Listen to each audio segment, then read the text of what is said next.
When we talk about the gut in general, I think it's a vast unknown. It is interrelated with every system, every organ in the body. Everybody must eat fermented foods and yogurt every day, no matter what, because it's going to hit us. Aim for more high quality sleep. Try to manage your stress. Try to eat more nutrient dense food. Try to make sure you're exercising or moving your body. Those things don't change. One dose of appropriately dosed antibiotics will increase your likelihood of developing depression or anxiety by 25%, just one dose. Bloating is probably one of the number one symptoms that women will report. And there's two reasons why I think this can happen. Number one, were there things as you were researching that you found surprising that would have effect on a gut that we don't commonly talk about in terms of long-term health? I would say probably the most surprising was. So I'm really excited to talk to you today, Cynthia, because your new book, The Menopause Gut, is covering a subject that I hear popping in once in a while, but there needs to be a thorough handling of this. And so I'm glad you took up the challenge to do that, because when we talk about the gut in general, I think it's a vast unknown and the microbiome, right? So I want us, even though my listeners are smart, savvy people, I want us to go back to the very beginning and have you help us understand what is the microbiome other than like all the stars in the sky, which is how it's commonly described. What is this that we need to be so interested in? Yeah, it's so interesting because I'm sure when both of us trained, there was little to no information. It really has been the last 5 to 10 years. And if we understand that there is more viruses, protozoa, fungi that are part of our bodies than there are human cells, to give you a sense, it's 40 trillion microorganisms that line every square inch of our bodies inside and outside. But specific to the gut microbiome, understanding that the gut microbiome, as intangible as it seems to be for many people, because we cannot see it like a bone or the heart or the brain, it is interrelated with every system, every organ in the body. And so this complex interrelationship is both fascinating to me and also so complex, because if you understand that your microbiome starts from the top of your head to the tip of your toes. It starts from your mouth all the way down to your anus. We have microbiomes in our mouth. We have microbiomes in the lung. We have microbiomes, the gut bone axis. There is a microbiome in our vaginal area. And I think for a lot of people, because we cannot see these organisms, we assume they're not there. We assume they're not important. And over the last 10 years, I really have been privy, although at the beginning I did not fully understand or appreciate how important supporting the microbiome is vis-a-vis the hormonal changes that are occurring in perimenopause and menopause. So much so that I humbly sit back and say, oh my gosh, if I had understood more, I could have been far more proactive, not just with patients, but with myself. And so when we talk about the microbiome, it's this complex interplay. It is 40 trillion, as I stated, bacteria, protozoa, fungi, et cetera, viruses that live for the most part happily and hospitably in our bodies. Mm-hmm. And understanding the role of stress and sleep and nutrition and these hormonal changes that we now no longer called sex hormones, but progesterone, estrogen, testosterone, the complex interplay with our immune system when we go into menopause is largely dictated by the health of the microbiome. And so I think that when I decided to pitch this idea to my editor, I wasn't entirely sure she was going to be interested, but she said, really, no one is putting all these pieces together. And so I think this is a way for both clinicians and the lay public to really understand, like, what are the things we can be doing proactively to offset this hormonal flux that it's going to come, whether we realize it or not. The other thing that I think is important to mention, there's something called the microgenderome, which is a fancy way of saying our microbiomes as children are very similar with young girls, young boys. It's not until the influence of alterations in hormones, the estrogen, progesterone, testosterone in puberty, that shifts the dynamics of the microbiome substantially. That also happens in pregnancy if we go on to have pregnancies. And then fascinating enough, perimenopause is the next big P that shifts the microbiome again. And life comes full circle because in menopause, our diversity, the species of what we find in the microbiome starts to resemble men's again, because that is how dynamic these hormones are with this interplay and communication in the microbiome. But unlike men, unlike men, their microbiomes have stayed fairly consistently. Ours do this 360-degree loop throughout the trajectory of our young lives into our middle age lives and beyond. Isn't that fascinating? I mean, I had never heard the word microgenderome, right? But it makes sense because from a genetic standpoint, many organ systems are made from one organ system and then differentiate. So why would we recreate the way things are designed, right? And just do it. But if we think about this in terms of um, late premenopause to perimenopause to, let's not hit menopause yet, but let's stop in the decades of late 30s all the way through mid 40s. What are some of the initial, not only microbiome, but gut changes? Because the permeability changes. Those, what are the key things that happen? And then how do they manifest? How does somebody feel that, if at all? Well, and it's interesting. I always like to use myself as the example of around 2018, I took a trip to Morocco, and my husband and I ate the same food throughout this trip. I got horrific food poisoning. The joke is, everyone goes to Morocco and picks up a friend. And by that I mean friend, an Little opportunistic friends.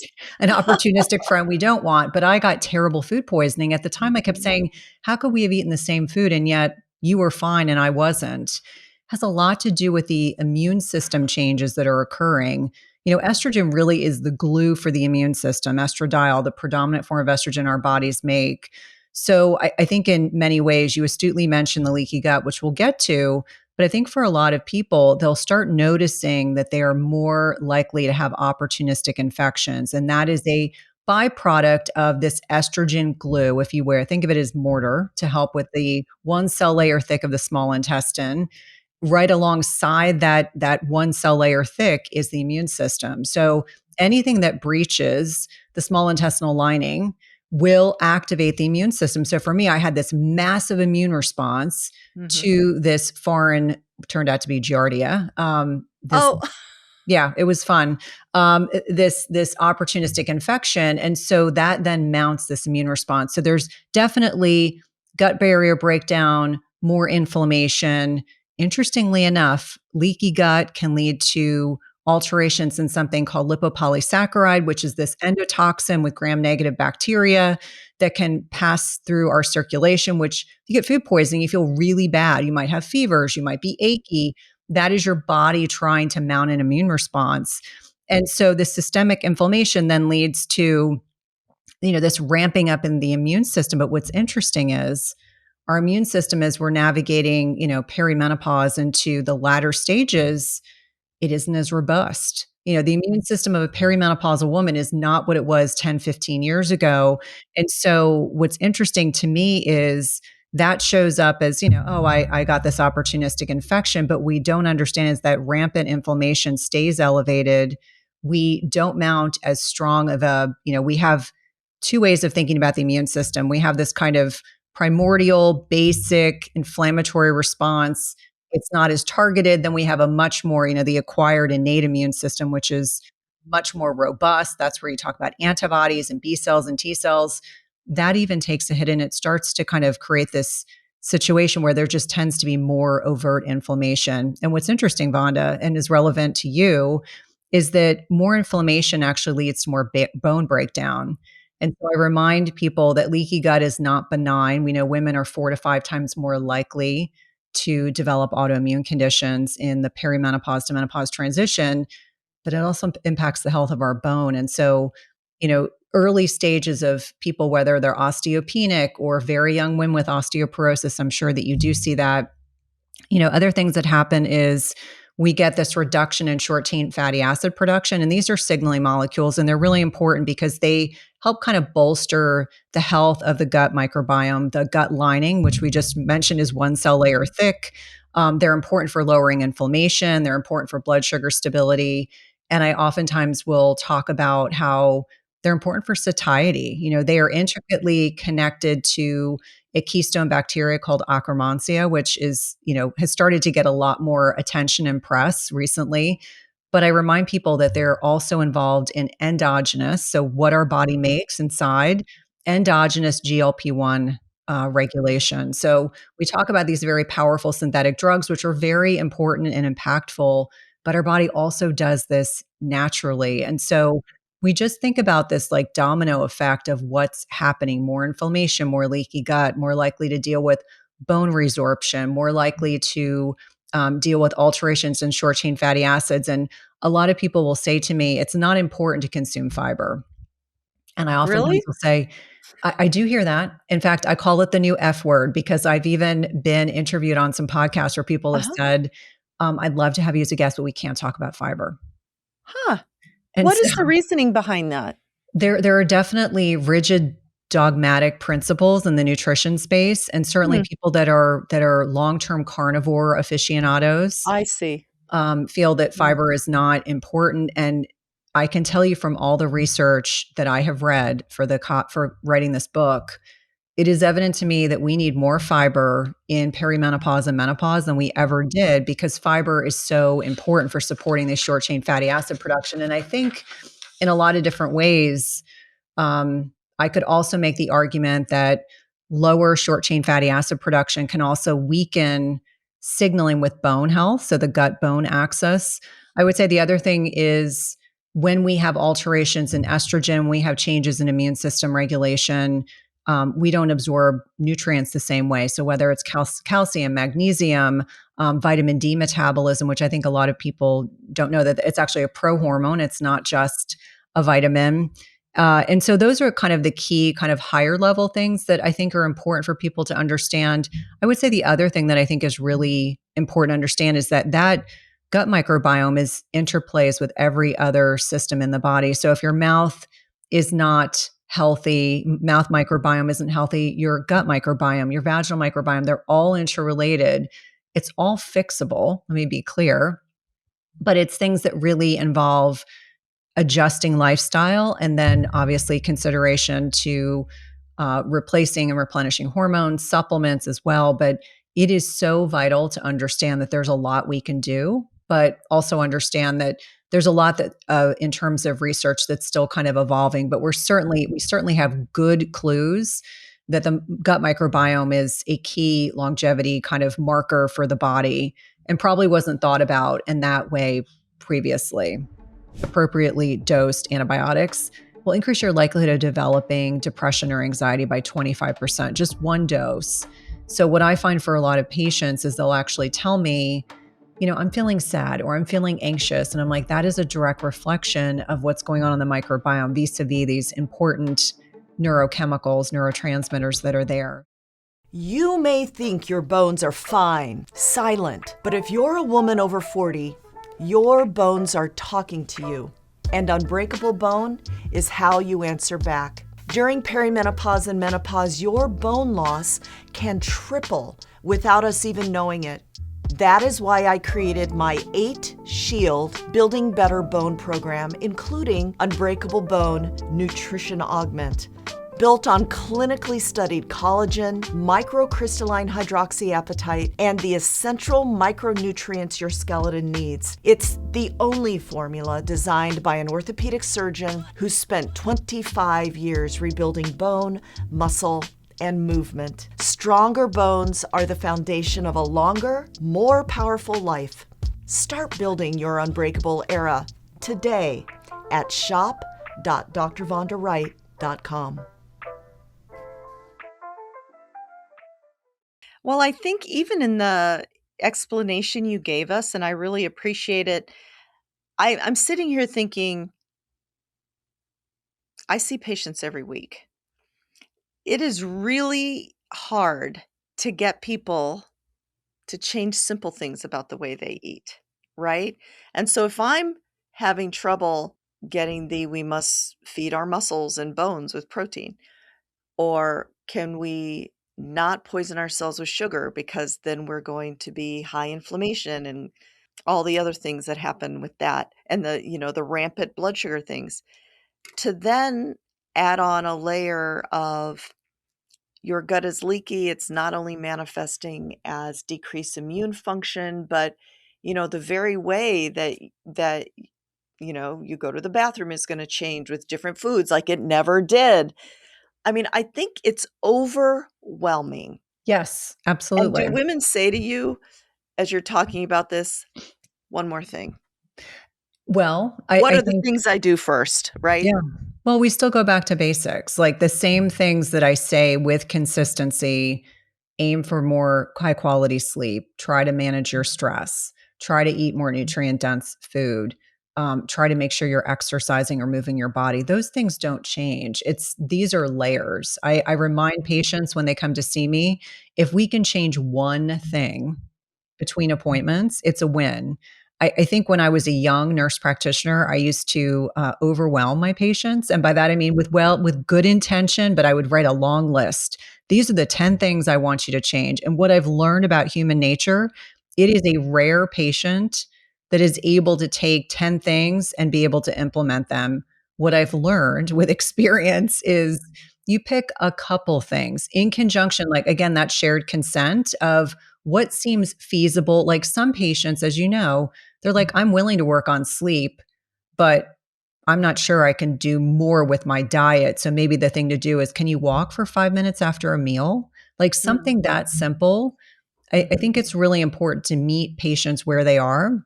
mhm, And I think if we do that and they see success, they're much more likely to continue making good changes. But I'll be the first person to say that if someone is listening to this podcast and is thinking, oh my gosh, it's one more thing, that's really not the message. There's a lot that we can do, but it's layering. I'm certainly not perfect. I'm the first person to say, I am not perfect. And it has taken a long time to be able to make a lot of changes that I talk about. So I think half the battle is meeting patients where they are, finding what is reasonable and feasible. I am not talking about buying another gadget. I'm not talking about going out and investing in a personal trainer immediately. I'm not saying you have to eat grass fed, pastured meat and wild caught fish. Like, that is not what I'm saying. What I'm saying is, let's find some reasonable things. Like, as an example, maybe what we can try to do is when you go to the grocery store, pick out a new vegetable that you've never tried before, or just try to track your macros for a week or two and just see where you are with protein and carbohydrates and fiber. And then we can make adjustments from there. So I think the message never is that we want you to live in a glass house, but we definitely want you to be able to continue to fine tune those lifestyle choices so that you are supporting your body and just more cognizant of what is supportive and what is not. Well, I love that you laid it out like that, and something that I do with my patients when I start, I do tell them we're first gonna cut out sugar, but because it's the hardest and they need to think about it for a minute. But the other thing I do that I like what you said is you can't know what you're doing unless you track it. And I think Mhm. it's a simple place for anybody to start. I usually start with 3 days during the week and a couple weekend days, and use a simple free tracker, because uh, people are amazed because eating is so mindless sometimes, and we have no concept of content or portion, that it can be very informative as you're trying to protect your gut during midlife.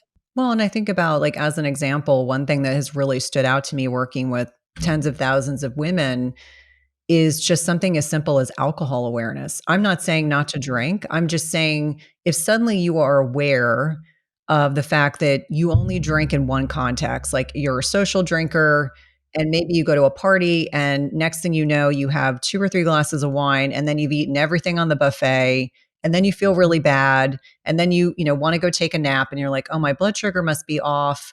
But you're noticing these patterns, like that building awareness around, okay, when I consume alcohol, it impacts not just my food choices, but also my sleep quality. And so I think that building awareness around um, our lifestyle choices is certainly super important because Mhm. I think that there is growing awareness around the net impact of a choice like that. And again, Mhm. there's no judgment. It's just you. I always say, you do you. Like what works for you is what makes sense.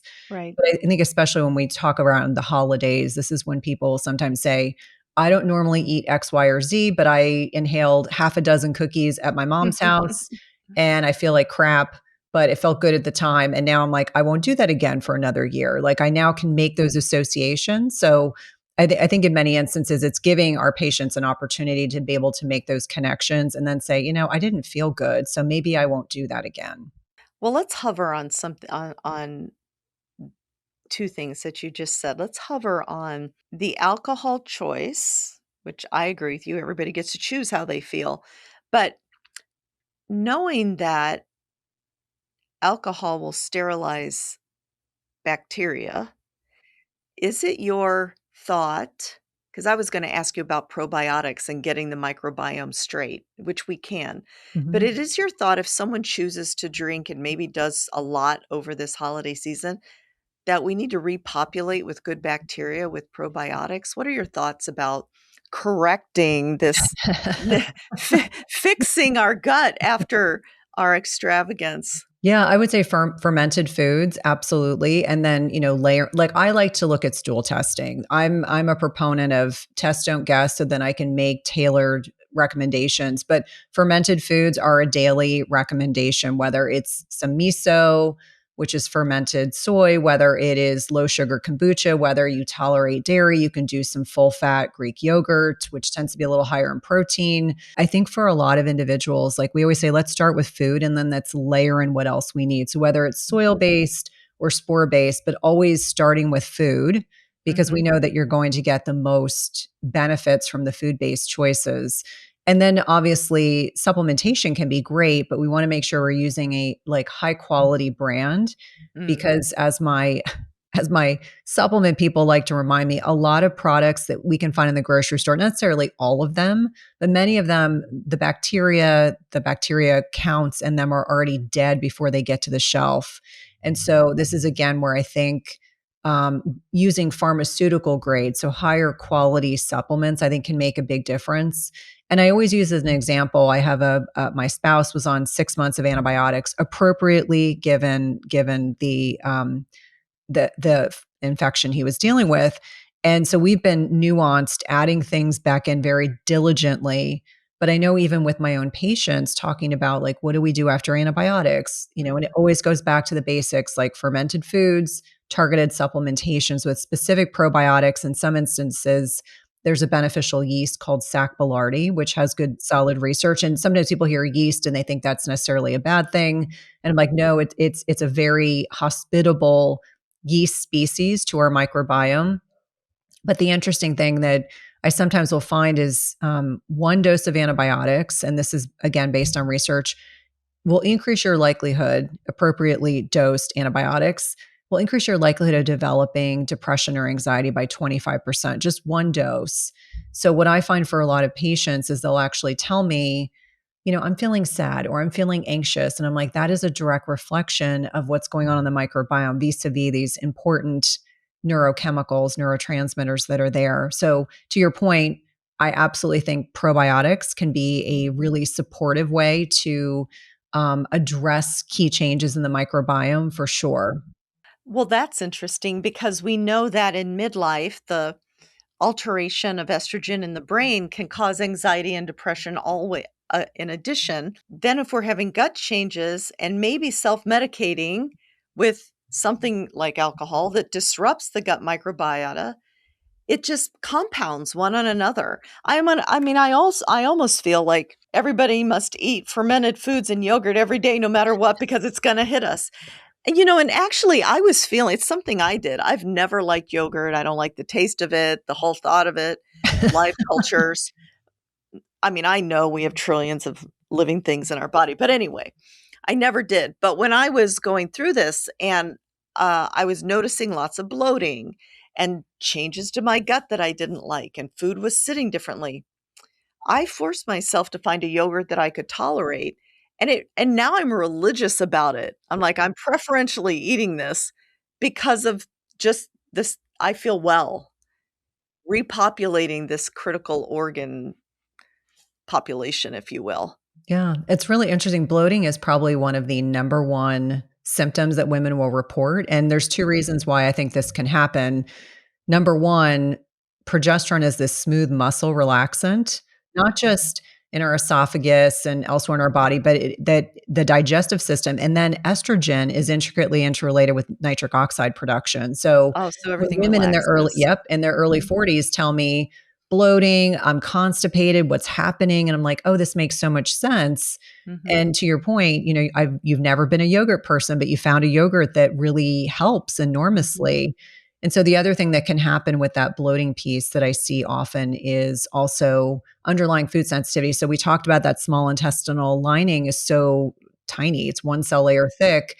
It gets breached, you mount an immune response. And so common things that you maybe tolerated your entire life, suddenly you don't. But I'm so glad that you found a yogurt that you like. I use like a coconut milk yogurt, which my husband thinks is bizarro, but I'm like, I too am not a big yogurt person, but I add it into smoothies and I've learned to just accept that it's just one of those little components of a smoothie that I can get in every day and has a mhm. lot of, health benefits.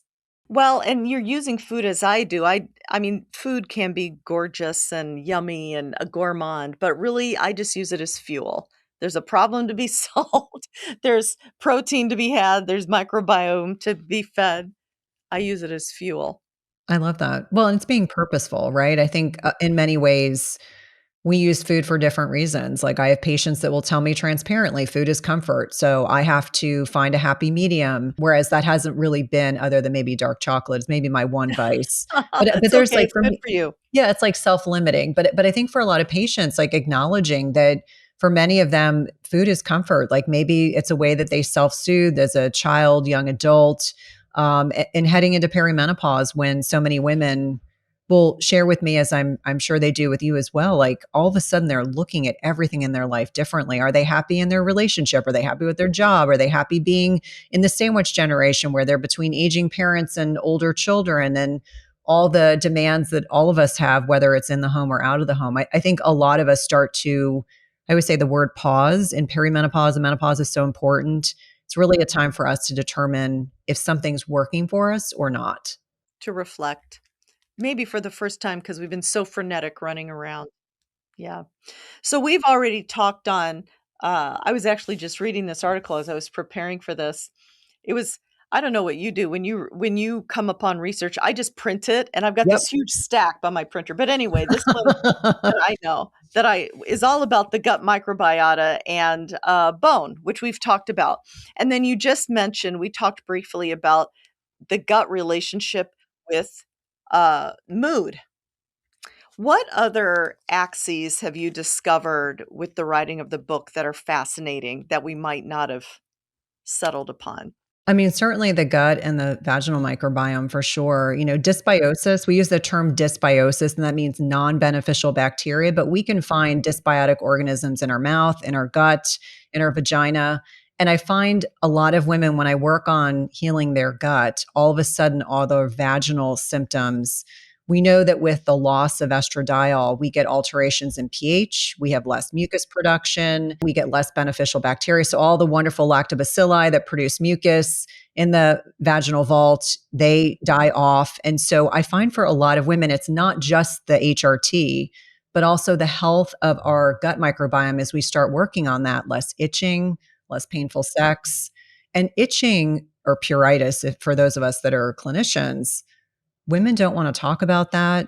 That is very embarrassing, and it can be, perirectal itching, it can be, vulvar or vaginal itching. For a lot of people, they're amazed because we assume like, "Oh, you get put on systemic estrogen, that's gonna fix all these things." And for some people, there's more fine-tuning. It's like peeling an onion. It's like every layer comes back and you're like, "Okay, are we happy where we are? Do we need to continue?" But I would say those are the things along with the mood piece that you kind of alluded to. A Mhm, lot of women are shocked to see that as the microbiome improves, and a lot of it has to do with there's this vagus nerve. So it's the big communication highway, longest mhm, nerve in the body between our microbiome in the gut and the brain. And mhm, so I remind women that although the bulk of our neurotransmitters are actually produced in the gut, things like serotonin and dopamine, the brain is not supposed to be leaky, meaning, the serotonin main in the gut doesn't necessarily, vis-a-vis, doesn't necessarily diffuse across the blood-brain barrier all that readily. And so helping women understand that there is communication pathways throughout the body that are benefited by improving the health of the microbiome at a way that, might be subtle to start with. Maybe there's less anxiety, maybe there's a little less depression. Maybe people find that they're having less GYN related symptoms. For some people, maybe they bolstering the microbiome can improve lung function. Like there's actually good research suggesting that as well. And so again, it's that kind of gut bone axis. To your point about bone health, and obviously really relevant to you and your community as a bone expert, is understanding that, chronic stress can disrupt and accelerate the breakdown of bone. So I remind women when I say that addressing stress proactively is so important for us as we become a little less stress resilient. It's not just a managing anxiety or depression or sleep quality. It's understanding that if you're already osteopenic and maybe you have a family history of osteoporosis, understanding that gut bone axis is important and can accelerate bone breakdown if you are dealing with chronic cortisol elevations. Cortisol unfortunately gets this bad rap. I always say cortisol is needed for survival. It is, it's a good thing, just not too much of a good thing, Right. It's right? like the Goldilocks effect of you want the right amount at the right Yeah, time, not too much, not too little, but helping women understand that it's all interrelated. Like it's not siloed. Like I always say lovingly that traditional allopathic medicine can be very siloed, but it we're is. now Mhm. starting to put together that we all play together. And if we all support one another, the body is so much more healthy and robust. So, just to finish up our thought on the relationship between our gut microbiome and our genitourinary microbiome, we do not have to put probiotics on our genitourinary system. We can feed our gut microbiome or augment it. And because they're connected or they're in the same neighborhood, you will repopulate with good bacteria in your genitourinary system. I thought that was fascinating when I was learning more about probiotics and what lactobacillus we needed and what bifidio, it's very long words. Anyway, that we needed, that it would feeding one place will populate the other. So it's a good synergy, right? It is very synergetic. And to your point, there is this communication back and forth. And so things that we ingest through our mouth go through the digestive system and can be very supportive in the genitourinary system. And I think for a lot of people, they're probably like, oh, I just need vaginal estrogen and that fixes everything. And I would say vaginal estrogen is very important. And I would be remiss if I didn't plug that in as being a very important. And I know Dr. Kelly Casperson talks a lot about this, how, just the reduction in sepsis, chronic urinary tract infections, pelvic floor issues, but understanding that there's these little communication pathways between the gut microbiome, the vaginal microbiome, and it's very symbiotic, as you astutely stated. So when we're talking about doing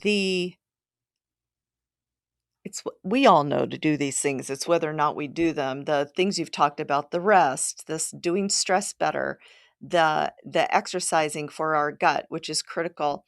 Were there things as you were researching that you found surprising that would have effect on a gut that we don't commonly talk about in terms of long-term health? I would say probably the most surprising was the role of trauma. So there's the adverse childhood event score. So looking at Kaiser Permanente and the CDC, anyone listening can get online and get access to this very short quiz. And so we know that children, young adults that have high ACE scores are more likely to not only deal with autoimmune conditions, more metabolic health issues, more body composition problems, but ultimately that chronic stress response. So we talk about cortisol not being a bad hormone, but cortisol breaks things down if it's elevated over time. So you break down bone, you break down the gut lining, you break down just about everything that you can imagine. It's very catabolic, so it breaks down muscle. And so this overactivation of the sympathetic nervous system over years and years and years can accelerate the aging of our eggs. So let me back up and say that ovarian senescence, Our ovaries are as old as we are. We are born with a finite amount of eggs. We're not like men where we replenish sperm, if memory serves me correctly, every 72 hours. It can accelerate the aging of our ovaries. And so if you look at research, chronic high ACE scores, chronic stress, those women will go into menopause earlier. And I find it fascinating because this research isn't necessarily new, but we're talking more about trauma. Trauma's certainly having a moment very appropriately. Mhm. But I was completely aghast when I looked at the research and understood that when you look at populations of patients, people that grow up in the inner city that see a lot of violence, we talk about big T trauma, little T trauma. It's the little T trauma that doesn't get recognized. Someone perceives they're bullied or there's emotional Mhm. abuse or physical abuse over the course of a lifetime can Mhm. influence how we age and the age at which we go into menopause. There was one study that I looked at where it was talking about people who have been sexually abused. If they go on to have children who are also sexually abused, they will go into menopause anywhere from 5 to 8 years earlier than their peers. And so you start thinking about the long-term effects of individuals that have been exposed to trauma throughout their lifetime and how that influences longevity and aging. And if they don't have the benefit of an excellent clinician who's talking to them about replenishing hormones, can impact their quality of life quite significantly. So I think that was probably for me, the biggest takeaway, kind of eye opening, the realization of are we really talking about the long term effects, not just to the gut microbiome, but systemically on our bodies as women, the exposure to chronic stress and trauma? That's fascinating because especially when you break it down as to big trauma. I mean, because I think all of us could identify, oh, these are huge trauma generators. But also that the small T trauma, the constant buzzing, the need for high resilience that some populations talk about. Like, I wish I weren't so tough and resilient, but it just comes from this constant buzzing that I need to survive, right? That contributes to early menopause. And when you think about the biology of different races or the socioeconomics of people, because we know that, and I'm sure it's so multifactorial, but we know that in underdeveloped countries where the buzzing of everyday life is so stressful that those women experience their menopause earlier, not only racially, because there's racial contributors, there's socioeconomic. So it's fascinating that the clock speeds up, and I know we don't know the mechanisms per se, but maybe that's due to the prioritization of a body's survival versus what's important. We're shunting blood, for instance, like we would in a trauma situation. We're shunting blood to the vital organs. We're shunting energy. Isn't that fascinating? Now I'm all fat. Now I have to go read more about this. Yeah. No, no. I mean, and I think about I trained in inner city Baltimore. Oh, And in my oh, mind, I was a trauma nurse, I was an ER nurse before I was an yeah, NP, yeah, and in my mind, I was like, big T trauma is what we talked about all the time. So our yeah, of patients would course. come in with horrific stories, we would experience the stories that they shared with us, and then I thought to myself, I was like, "Oh my gosh," I think for so many of us, we were like, "Oh, it's all big T trauma. That's what drives all these mechanisms, chronic cortisol elevation and how destructive cortisol being elevated over time can be." But then the subtleties, the less visible signs of trauma that we probably, at least I can speak for myself, probably wasn't asking my patients 25 years ago, but I now recognize can be just as insidious, just as powerful, just as destructive. And so I think as we are evolving our understanding of what trauma can be, we're starting to really understand like this is something that probably needs to be addressed more readily, not in the context of yes, someone has seen a horrific murder, suicide, gunshots, the things that we saw, but the chronic kind of unrelenting, I think, borderline personalities, narcissism, all these things are also having people are talking about it. But I think it's those kinds of things that we start to realize like that's probably far more prevalent, but we're probably not necessarily asking the right questions to better understand like why is this woman at 46 going Mhm. into menopause when average age is 51 and on Yeah. paper it looks like she's got a nice life. And so I find those kinds of things really fascinating. And I think that it gives us opportunities to be able to support patients in different ways Yeah. long term. And the other thing that I would add to that is, Maslow's hierarchy of needs. We Yes. think about like the base level of Maslow's hierarchy of needs, like if those needs aren't being met, Mhm. it makes complete sense to me why we would have this catabolic effect of long-term cortisol activation. And for a lot of people, that shows up in ways like perfectionism, people pleasing, people that are super type A that can't relax, can't sit. I think that those are the people I start to think about like, I wonder what's actually driving that behavior. Probably very likely, it seems very pro-adaptive, but I would actually argue might be maladaptive long term. That's just fascinating, and as you're sitting here talking about it, and, you were a trauma nurse. I spent so much time in the trauma bay and in ICUs. My question is, as I'm thinking back through both of our experiences, I don't know about you, but when I was in the heat of battle, if you will, gurneys going everywhere, literally battle, taking care of people experiencing the big T's, I have realized now, as I've stopped being so frenetic and I have time to reflect, all the big T's I saw happening in other people, I never processed. Yep. So now when I tell the stories of what I saw patients go through, I mean, I was there. I Mhm. witnessed all this, but took it in because I had to compartmentalize it and Yep. take care of those people. Now I'm sitting here, Cynthia, thinking, is there a secondary effect on my little T Absolutely. trauma? Because I have never processed until now the horrors that I saw taking care of people who really went through the big T and how that affected. I mean, it just becomes so interrelated, right? Did that micro trauma affect my gut, affect my ovarian aging isn't that fascinating? Because as healthcare workers, maybe your place was better than mine, I doubt it, but in the midst of a busy trauma center, nobody deep processes with the healthcare providers. No. In fact, I remember the really awful traumas that I saw were with kids. Like the stuff I to this day You I'm can getting see it. yeah. I mean, to this day, my kids, I have two young adults, and when they were younger, they wanted the funny stories. Which, of course, in the ER, you have a lot of funny stories, and they would say, "Tell us something sad," and I was like, "I can't," because it's hard for me to actually say it. But I remember there was one patient, a horrific child abuse situation, and when the cops and the ER nurses are really triggered, it says a lot. And I remember this night because it's like one of those sentinel events as a clinician, and I recall one of the ER docs at the end of the shift saying, "The nurses are all up." And I had to go home, I was single, lived by myself, and I remember talking to another colleague of mine, I was like, "How do we unpack all this Yeah, stuff?"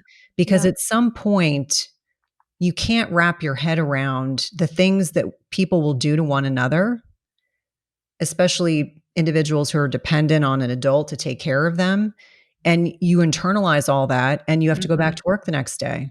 Right. And That's they would exactly what I'm talking about. yeah, yeah, and so you have to show up and be a professional, and you just continue to shove it down, and so I don't jokingly say this, but I have a wonderful functional med doc that I see, and at the very top of my chart, it always says like narcissistic parent, and then secondary to that, former ER Trauma. trauma nurse. Right.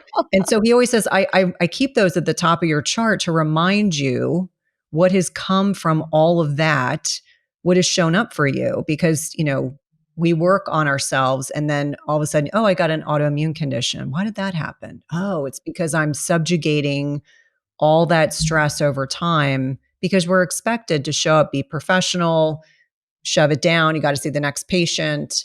And so, in many ways, we don't, over a lifetime, we don't necessarily process all those emotions. And it's a lot. It is a lot. And then I think that caregivers, as we're caregiving, even more than a portion that women do anyway, how it contributes to clinicians' midlife journey and their handling of perimenopause and menopause, etc. So it's just fascinating. I'm so glad you brought that up. I mean, it feels like we should have sessions for other clinicians to process because it's real. I mean, and the fact that 30 years later, since I started being in trauma bays, that I now cry over those things means that I never processed it. Yep. I recall when my kids wanted me to tell them a sad story, and I just said, I'm afraid if I talk about it, if I give you the specifics, it's gonna make me I won't be able to stop talking about it, and I don't think it's right to do that to you. I should be doing that with my therapist Yeah, so yeah, that I can unpack what it is that I'm not dealing with, but, I mean, how many of us are doing that for 25, 30, 40 years? yeah, And you completely. almost get numb to what you experience. I mean, I never got to that point, but I recall I had colleagues that were so numb to being able to empathize with what patients were going through because they had just built up a very strong set of armor to be able to function. In self-protection, in a Mhm. self-protection mode. Well, I think our conversation is fascinating and maybe we'll come back and just have a trauma day based on Yeah. what you've learned. Yes. But, uh, I love that you picked up the mantle of talking about the menopause gut, and I think we've barely scratched the surface on the 40 trillion things we could have talked about today, but I hope that everyone in my audience will have the curiosity to pick this up and learn about something that we can't see. Mhm. We only feel in an unpleasant way because when our gut's working, we don't really feel it, right? Right. And yet understand the complexity and interrelatedness. So, Cynthia, thank you so much for coming today. No, thank you so much for having me, Vonda. It's really an honor. Oh, thank you.